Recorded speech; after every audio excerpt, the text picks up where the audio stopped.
आज हम बात करेंगे वाक्य सिद्धि के बारे में। वाक्य सिद्धि क्या है और यह कैसे प्राप्त होती है। वाक्य सिद्धि का अर्थ इसके नाम में ही है, वाक्य का सिद्ध हो जाना।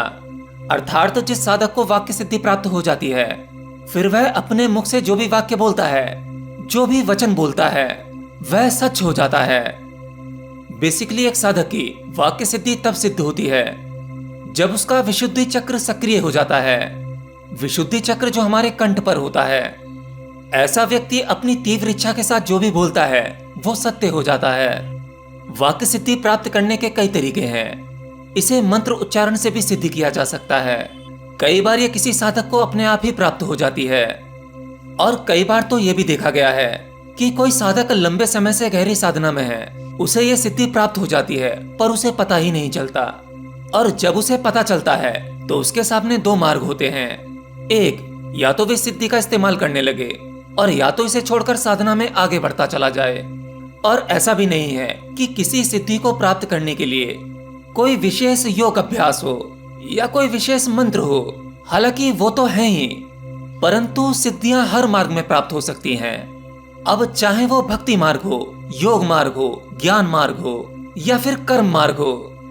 कुछ लोगों की भ्रांतियां होती हैं कि केवल हठ योग के मार्ग से ही सिद्धियों की प्राप्ति की जा सकती है, परंतु ऐसा बिल्कुल भी नहीं है। जो साधक मौन की साधना करता है, अपने भीतर की छुपी हुई शक्ति को शब्दों और विचारों में खर्च नहीं करता है, फिर वही शक्ति उसके विशुद्धि चक्र को सक्रिय कर देती है और ये सिद्धि उसे अपने आप ही मिल जाती है। इसे ऐसे समझें, देखिए, आप अपने पूरे दिन में कुछ ना कुछ बोलते ही रहते हैं। रिसर्च ये बताती है कि एक महिला पूरे दिन में औसतन 20,000 शब्दों को बोलती है और एक पुरुष लगभग 13,000 शब्दों को बोलता है।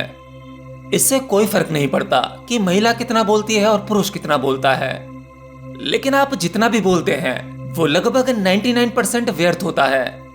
परंतु इतने शब्द मुख से निकलने के लिए एक फोर्स, एक ऊर्जा की आवश्यकता पड़ती है, और उस ऊर्जा को आप प्रतिदिन खर्च करते हैं। और दिन भर के बोलने में आप बहुत ज्यादा झूठ बोलते हैं। जहां कम बोलने से काम चल सकता है वहां अधिक बोलते हैं। अच्छा, जहां मजबूरन चुप रहना पड़े वहां आप भीतर से बोलते हैं, लेकिन बाहरी या भीतरी रूप से आप कुछ ना कुछ बोलते ही रहते हैं। इतना सब कुछ बोलते हुए आप अपने शरीर की बहुत कीमती ऊर्जा को व्यर्थ कर देते हैं। तो अब सोचो, बोलने के इस बाहरी और भीतरी प्रोसेस को रोक दिया जाए तो उस ऊर्जा का क्या होगा जो इस बोलने और सोचने में खर्च होने वाली थी। अब वो ऊर्जा आपके भीतर इकट्ठी होगी तो वो आपके भीतर एक नई संभावना को जन्म देगी, क्योंकि अब आप उसे इस्तेमाल नहीं कर रहे हैं। अब वो स्वतः ही ट्रांसफॉर्म होगी और आपके विशुद्धि चक्र को सक्रिय करेगी, और इस चक्र के सक्रिय होते ही आपकी वाक्य सिद्धि सिद्ध हो जाती है। याद रखना, आप अपनी जिस्वी इंद्री का बाहरी इस्तेमाल रोक देते हैं, फिर उसी इंद्रिय की शक्ति दूसरे छोर से शुरू हो जाती है, यानी अब वह आपके भीतर से शुरू हो जाएगी। इसीलिए एक योगी जो अधिकतर मौन रहता है, वह केवल उचित समय आने पर ही बोलता है, और वह अपनी स्वेच्छा से नहीं बोलता, बल्कि उससे बुलवाया जाता है। वह सिद्धि ही उससे बुलवाती है और उसके द्वारा बोले गए वचन सत्य हो जाते हैं। अब आप यह सोच रहे होंगे कि वाक्य सिद्धि को प्राप्त करना इतना सरल है, बस केवल चुप ही तो होना है, मौन ही तो होना है।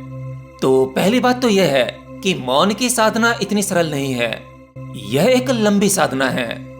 पहले तो शाब्दिक मौन साधना होगा, और जब शाब्दिक मौन सध जाता है फिर आपको मानसिक मौन साधना होगा, जहां आपके विचार भी रुक जाते हैं। उसके बाद ही आप एक मौन की अवस्था को प्राप्त होते हैं। और दूसरी ध्यान रखने वाली बात, केवल मौन रहने से और YouTube पर बताए जा रहे वाक्य सिद्धि वाले मंत्रों से, उनका जाप उच्चारण करने से यह सिद्धि प्राप्त नहीं होगी।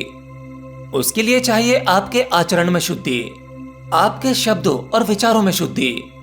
अगर आपका स्वभाव कपटी, लोभी, लालची, घमंडी या दूसरों से घृणा करने वाला है, तब आप बाहर और भीतर दोनों तरह से अशुद्ध हैं। ऐसे व्यक्ति को कोई सिद्धि प्राप्त नहीं हो सकती। किसी भी साधना में उतरने से पहले या कोई भी सिद्धि प्राप्त करने से पहले सबसे पहले आपको भारी सफाई करने की आवश्यकता है। आपके स्वभाव में प्रेम, करुणा, दया, लोक कल्याण की भावना होनी चाहिए। आपको अपनी हर कंडीशन में सत्य बोलना होगा। और सच बोलने की आदत आपको जब ही होगी जब आप बिल्कुल कम बोलेंगे या बहुत ज्यादा आवश्यकता पड़ने पर ही बोलेंगे। एक कम बोलने वाले व्यक्ति को झूठ बोलने की आवश्यकता नहीं पड़ती, क्योंकि वह जो भी कुछ बोलता है सोचा समझा बोलता है। अधिक बोलने वाला व्यक्ति कितना ही प्रयास क्यों ना कर ले कि वह झूठ नहीं बोलेगा, परंतु वह अधिक बोलता है तो झूठ भी निकलेगा ही, और एक झूठ को छुपाने के लिए उसे 10 झूठ और बोलने पड़ेंगे। तो सत्य बोलने से वाणी शुद्ध होती है। जब आपके भीतर इस संसार के लिए दया, करुणा, प्रेम जागता है, तब आपके शब्द और विचार दोनों ही शुद्ध हो जाते हैं। और जब आपकी वाणी और विचार शुद्ध हो गए, तब आपके वाक्य में शक्ति अपने आप ही आ जाती है। आपको वह सिद्धि मिल जाती है जिससे आप जो बोलेंगे वह सत्य हो जाता है। कई बार ये कुछ लोगों के साथ में अनायास ही घट जाता है। वो कुछ बोलते हैं और सत्य हो जाता है। अब सोचो, अगर सिद्धि सध गई तो वह क्या कर सकता है। परंतु जिनको यह सिद्धि मिल जाती है, इस सिद्धि के साथ साथ उनका विवेक भी जाग जाता है, उसमें पूरी तरह से शुद्धता आ जाती है। फिर वह किसी के बारे में गलत वाक्य नहीं बोलता। तो आप लोग केवल वाक्य सिद्धि के मंत्र को सुनकर उसका जप ना करें, वो समय की बर्बादी होगी। आप दिन रात मंत्र को जपते रहोगे और आपके हाथ में कुछ नहीं लगेगा। सिद्धि को साधने के लिए पहले आपको अपनी बाहरी चीजों पर काम करना होगा। अगर आपका आचरण सही हो गया तो शायद आपको किसी विशेष मंत्र की भी आवश्यकता ना पड़े, केवल ध्यान में ही आपको सिद्धियां मिल जाएंगी।